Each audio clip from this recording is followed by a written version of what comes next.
तंदुरुस्ती हज़ार नेमत है, हेल्थ इज़ वेल्थ। ये वो जुमले हैं जो हम अपने बचपन से सुनते आ रहे हैं, लेकिन इनकी अहमियत का अंदाज़ा तब होता है जब बॉडी में अलार्म बजना शुरू होता है। बिस्मिल्लाहिर्रहमानिर्रहीम। अस्सलाम वालेकुम प्यारे व्यूवर्स, जहाँ रहें खुश रहें, हंसते मुस्कुराते रहें, आमीन सुम्मा आमीन। और मैं भी अपनी हेल्थ केयर के लिए मल्टीविटामिन्स लेती हूँ, साथ में मैं कैल्सी लेती हूँ। और मल्टीविटामिन्स में जो भी आपको डॉक्टर रिकमेंड करे आप वो लें। और अगर आपको आयरन का इशू है तो फिर आप माल्टोफर या सिंगोबियान इस ले सकते हैं। और ये कोई ज़रूरी नहीं कि आप डॉक्टर के प्रिस्क्रिप्शन से लें। आफ्टर 30s आपको अपनी रूटीन में जो है ना, अपनी डाइट प्लान में कोई भी मल्टीविटामिन लेना चाहिए, ताकि आपकी हेयर फॉल्स, नेल्स क्रैक होना या बॉडी पेन होना, ये सारे जो इश्यूज़ ख़वातीन में होते हैं, ये थोड़े से रिड्यूस हो जाते हैं। और साथ साथ फिर वही बात कि किचन के साथ साथ अपनी पेट पूजा और अपने मुंह का भी ख्याल रखना, यानी कि जायके का ख्याल रखना भी बहुत ज़रूरी है। बिल्कुल। और इसके लिए हम जो है आजकल, बल्कि जब से ये पता नहीं क्या हुआ है, टिकी पैक्स बिस्किट्स को जो उनका साइज़ भी श्रिंक हो गया है और टेस्ट भी अजीब हो गया है, तो ये बेकरी बिस्किट्स हम लोग लेकर आने लगे हैं। इसमें ये मज़े की बात होती है कि सबके अपनी अपनी पसंद के बिस्किट्स आ जाते हैं। जैसे उमैमा और मुझे जो है वो चॉकलेट और नान खताई पसंद है। असरा को कोई भी बिस्किट नहीं पसंद है, अगर वो थोड़ा बहुत खा लें तो ठीक है, वरना कोई ख़ास नहीं। और अफ़ीफ़ा को ज़ीरे वाला बिस्किट पसंद है। तो इस तरह से मैं ये वाला जो कुकीज़ का टिन था, इसको मैं रीफ़िल करके रख लेती हूँ। और आजकल सर्दियाँ आ गई हैं, तो मार्केट में ये मूंगफली के चिक्की ये भी आ गए हैं और तिल के लड्डू भी आ गए हैं, तो ये भी हम लोग लेकर आए थे। और अच्छा लगता है शाम के टाइम या किसी भी टाइम जब आपका दिल चाहे खा लें, कोई मज़ाक़ा नहीं, कोई मसला नहीं है। और ये है वो निम्को जो मेरे बहुत बहुत फ़ेवरेट हैं। और ये कराची में जो रहते हैं ना, उनको पता होगा, कराची में सदर में मार्केट है इसकी, निम्को की। उनकी शॉप का नाम ही निम्को है। और जब मैं अभी ये निम्कोज़ अपने फ़िल कर रही थी ना, तो मुझे अपना बचपन याद आ रहा था। मेरी ख़ाला के घर में एक नेमत ख़ाना था, और मेरे जो ख़ालू हैं वो लेकर आते थे। इसी तरह से डिफ़रेंट निम्को के पैकेट्स होते थे, जिसमें पीनट्स होता था और चिप्स होती थी। और ये जो निम्कोज़ होते हैं, मिक्स निम्को, ये होते थे। और उनकी जो नेमत ख़ाना था उसमें, और ये बिस्किट्स भी वो बेकरी वाले ही लाते थे। तो उनके किचन, मतलब उनकी जो नेमत ख़ाना था, वो इन सब चीज़ों से फुल रहता था। और मुझे ख़ैर ये निम्कोज़ बहुत पसंद है, तो अभी मुझे भी अपना किचन जो है ना, अपनी ख़ाला का किचन लग रहा था। गो कि मैं नेमत ख़ाने में नहीं रखूँगी, मैं तो काउंटर टॉप पे ही रखूँगी, लेकिन आज मुझे वो बहुत बहुत शिद्दत से याद आ रही थी, और मैं उनको याद करते हुए अपनी सारे जार्स को रीफ़िल कर रही थी। एक्चुअली ये सब जो चीज़ें हैं ना, ये घर में इस रखना इसलिए अच्छा होता है कि अगर आपका कमर्शियल एरिया घर से क़रीब नहीं है, तो कोई आए जाए, घर में पहले से ही थोड़ी बहुत चीज़ें इस तरह के मौजूद हों, तो अच्छा लगता है, आपको फ़ौरी तौर पे सर्व करने में आसानी होती है। बाकी फिर ये है कि आप थोड़ी देर बाद अपना कोई खाना वगैरह अगर आपने बनाना हो, तो वो भी है, आप कर लें। लेकिन फ़ौरी तौर पे अगर आप किसी को कुछ देना चाहें टी टाइम पर, या ऐसे ही कोई आपके और टाइम पर आ जाए अचानक, जिसे कहते हैं कि अचानक कोई मेहमान आ जाए, तो उसके आगे कुछ रखने के लिए तो होना चाहिए। यहाँ पे मंगा के रखती हूँ। और मज़े की बात ये है कि ऑनेस्टली स्पीकिंग मेहमान तो कम आते हैं, हम खुद ही खा जाते हैं। अच्छा जी, और ये मैं बना रही हूँ शामी कबाब। शामी कबाब के जो गोश्त है, मैं कीमे का नहीं बनाती, मैं बोटियाँ करके और उसका ही बनाती हूँ, क्योंकि उससे थोड़ा सा रेशे वाले कबाब बनते हैं और ज़्यादा पसंद किए जाते हैं वैसे कबाब। तो बस मैंने ये दाल है, इसको थोड़ी सी देर सोक कर दिया है, और इक्वल क्वांटिटी होती है, मैं बहुत ज़्यादा दाल नहीं डालती, बस बल्कि ऐसा हो कि दाल थोड़ी कम ही हो जाए तो अच्छा है गोश्त के मुकाबले में। इसमें मैंने डाला है नमक, लहसुन अदरक का पेस्ट, साथ में मैंने थोड़ी सी कुटी हुई लाल मिर्च डाली है, नमक डाला है, आधा गरम मसाला अभी डालूँगी, आधा जो है मैं जब ये इसका बैटर मिक्सचर बनाऊँगी तब डालूँगी। और आज मैंने इसके अंदर पिसा भुना हुआ धनिया जो होता है वो भी डाला है। शुरू में अगर आपकी प्रैक्टिस नहीं है, कुकर नए यूज़ करने वाले हैं, तो आप घड़ी देख के 15 मिनट का टाइम दें और उसके बाद उसे खोल लें। और अगर आप रेगुलर यूज़ करते हैं, तब तो आपको खुद ही आइडिया होगा कि कितनी देर में आपको कुकर खोल लेना चाहिए। और ये जार मैं आज फिर लेकर आई हूँ। कहते हैं ना कि भूली दास्तां वो फिर याद आ गई। तो मुझे भी ये भूली दास्तां फिर याद आ गई। इसी तरह से मैंने एक स्टार्टिंग में जब मैं यहाँ आई थी लाहौर, तब मैंने एक ग्लास जग लिया था। वो बहुत स्लिम सा था, ये तो फिर भी थोड़ा चौड़ा सा है। वो बिल्कुल एग्जैक्टली मैं अपने अवन के साथ, कुकिंग रेंज के साथ इस तरह से रखती थी।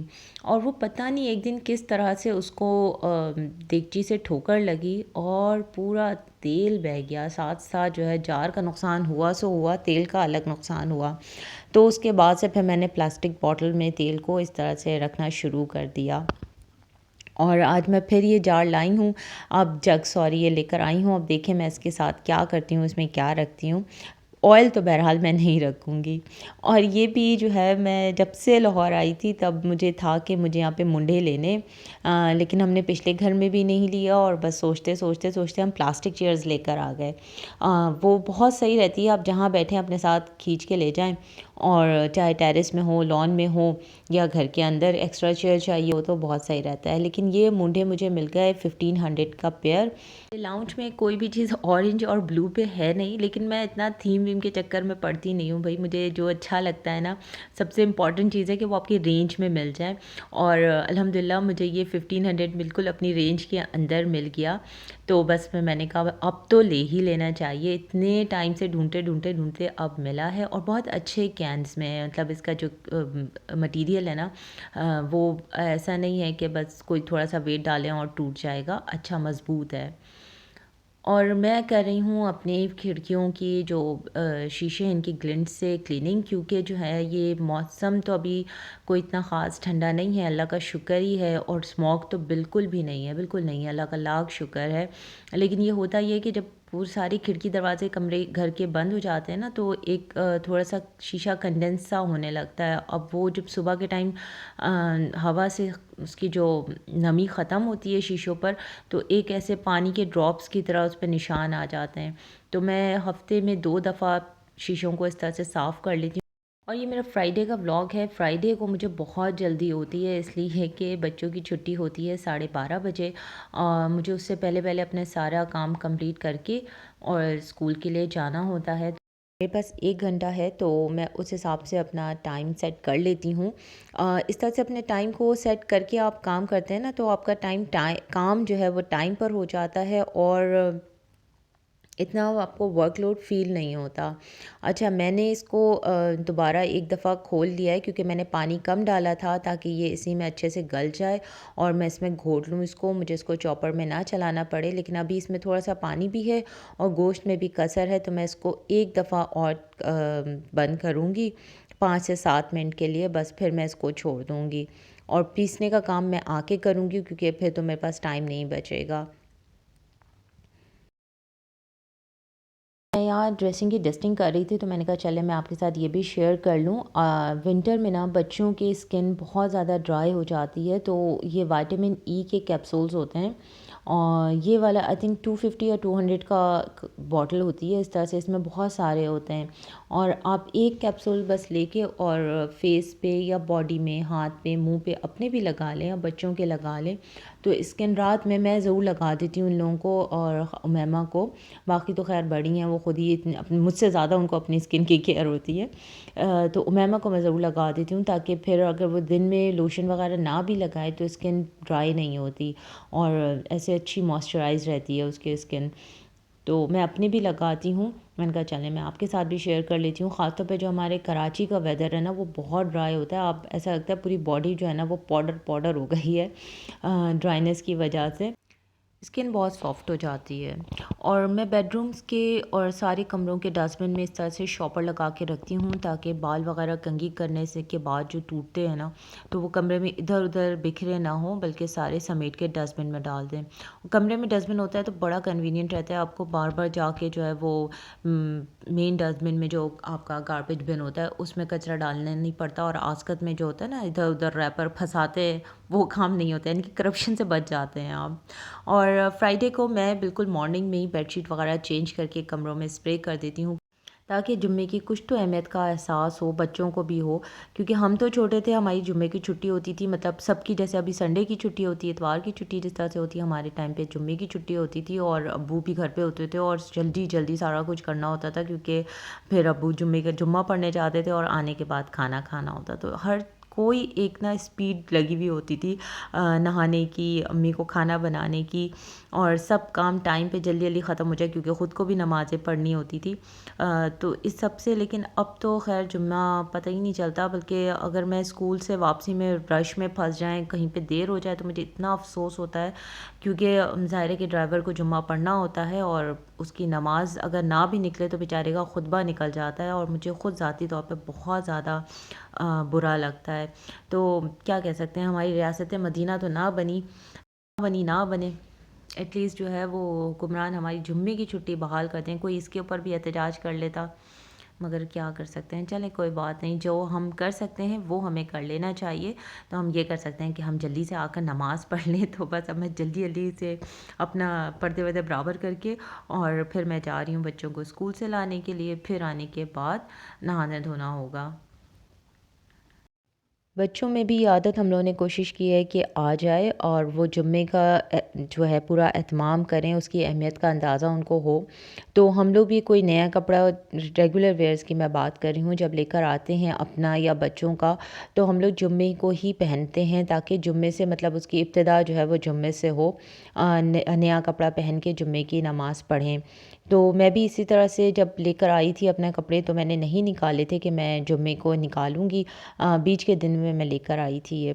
और ये जो है वो इलान कोई ब्रांड है उसका है, खादी सफ़ायर किसी का नहीं है। मैं जो ना वो पर्सनली अपनी बात सिर्फ कर रही हूँ कि ये सेल वगैरह मुझे ये बिल्कुल फ़ेक लगता है। और स्पेशली कोरोना से पहले तो फिर भी कुछ लगता था कि हाँ सेल लगी है, आप ले लें तो आपको कोई फ़ायदा हो रहा है, लेकिन कोरोना के बाद तो बिल्कुल भी नहीं। बस वो एक ट्रेंड है, एक रूटीन में उन्होंने सेल और उसके साथ अप टू लिख कर लगाना होता है, लेकिन वो एक्चुअल प्राइस को बढ़ाकर और फिर एक्चुअल प्राइस पे वो सेल कर रहे होते हैं। तो जो रेगुलर मार्केट जाने वाले लोग होते हैं ना, या इस तरह से कि देख रहे होते हैं ऑनलाइन वगैरह भी, तो उन्हें आइडिया होगा कि सेल कोई ख़ास सेल होती नहीं है। और जहाँ तक रही बात कपड़ों की अफोर्डेबिलिटी की, तो मैं आपको बताऊँ, आपकी अपनी अगर आप 5000 को अफ़ोर्ड कर सकते हैं तो वो आपको रीज़नेबल लगेगा, अगर आप 3000 को अफ़ोर्ड कर सकते हैं तो वो आपको रीज़नेबल लगेगा। तो कपड़े अपनी या कोई भी चीज़ आप अपना बजट देख कर लें, इस चक्कर में ना पड़ें कि जी अगर हमने ये वाला ब्रांड नहीं पहना तो लोग क्या कहेंगे और फिर हम पीछे रह जाएंगे, और हमने वो काम नहीं किया तो हम पीछे रह जाएंगे। सबसे पहले सबसे ज़्यादा ज़रूरी ख़ुद का सेटिस्फाई होना और ख़ुद को अपने कंफर्ट ज़ोन में रखना है। तो मैं तो बस इस पे अब बहुत स्ट्रॉन्गली बिलीव है दो हमारे पूरे घर का, अल्हम्दुलिल्लाह। और नए कपड़े पहनने की दुआ है, ज़रूर पढ़ा करें, अल्हम्दुलिल्लाहिल्लज़ी कसानी हाज़ा मिन गैरी हाउल मिन्नी वला कुव्वा। सब तारीफ़ें अल्लाह के लिए हैं जिसने मुझे ये कपड़ा पहनाया और बग़ैर मेरी किसी क़ुव्वत के मुझे अता किया। और ये वाला जो सूट है इसकी आस्तीन बहुत बड़ी है। सूट अच्छा है, जैसा मुझे पसंद है कि फ़ुल आस्तीन है, दुपट्टा भी फुल है और ट्राउज़र भी इसका अच्छा है।